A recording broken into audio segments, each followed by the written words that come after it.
So, good day everyone. So, first, I'm gonna show you the 70% progress of my system prototype. So, let's start.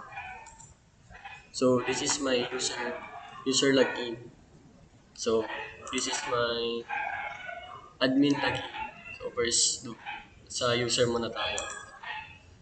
So, pag-click natin login, may lalabas na overlay which is ito.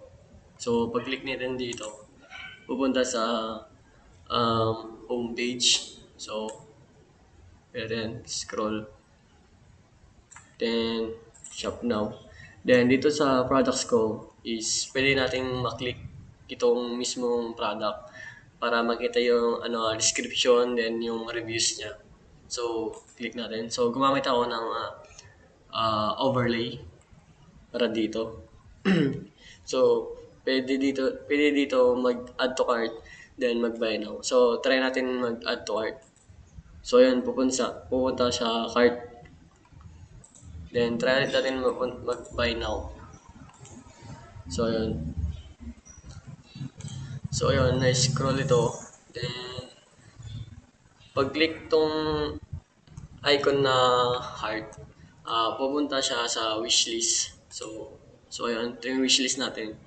Then, dito sa wishlist natin is, nilagyan ko siya ng button add to cart. Which is, pag-click itong add to cart is, mapupunta sa cart natin. So, yan. Gumamit pala ako ng transition para dun. So, yan. Transition din. Slide up. Slide down din to.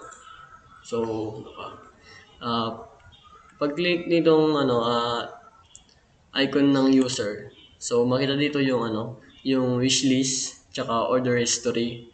Then, yung address, phone number, tsaka zip code ng user. So, dito nakikita. Then, meron din akong nilagay dito na button order tracking, then customer support. So, pag-click nitong order tracking, so, dito makita yung order tracking ng user. Kung saan na ba, kung asan na ba yung order natin, gano'n. Kung malapit na ba. Then, dito naman sa customer support is pwede kang mag-search for question dito. Tsaka dito din yung yung contact number ng admin. So, pwede natin i-contact. So, back natin. So, punta tayo try natin mag-add to cart. Then, try natin mag-buy now. So, yun. May mga transition akong nilagay. So, dito sa, sa checkout page is, so, yun. Naglagay ako ng cash on delivery. So, GCash. Naglagay ako ng hover dito.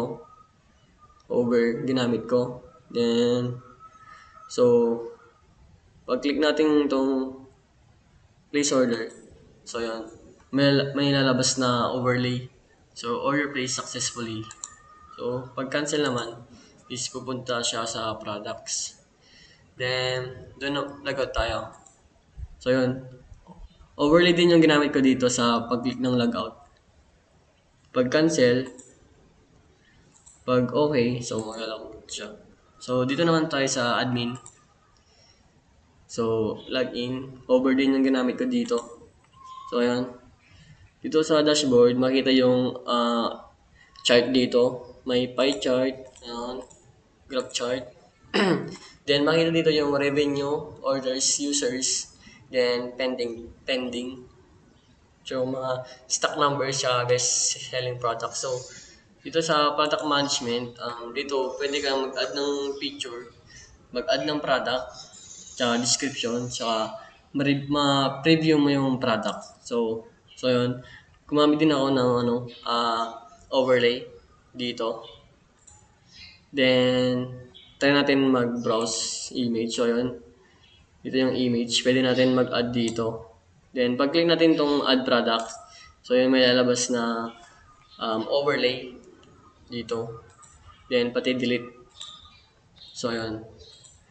Then, dito sa order management naman, makikita dito yung yung order status, order status ng user, then yung order details, then yung shipping, then payment, which is GCash, then yung ditong shipping tracking. Dito natatrack ng admin kung nasa na ba yung order ng user. So, so yun pa lang naman yung 70% progress ko. User. Then, gumamit ako ng transition dito. Side slide. Then,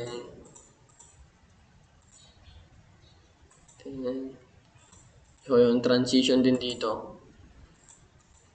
Slide up, tsaka slide down. So, ang wala pa sa atin dito is customer management, then report analysis, then settings, yung na lang. Yung wala, tsaka support. So, yun lang, sir. Thank you po.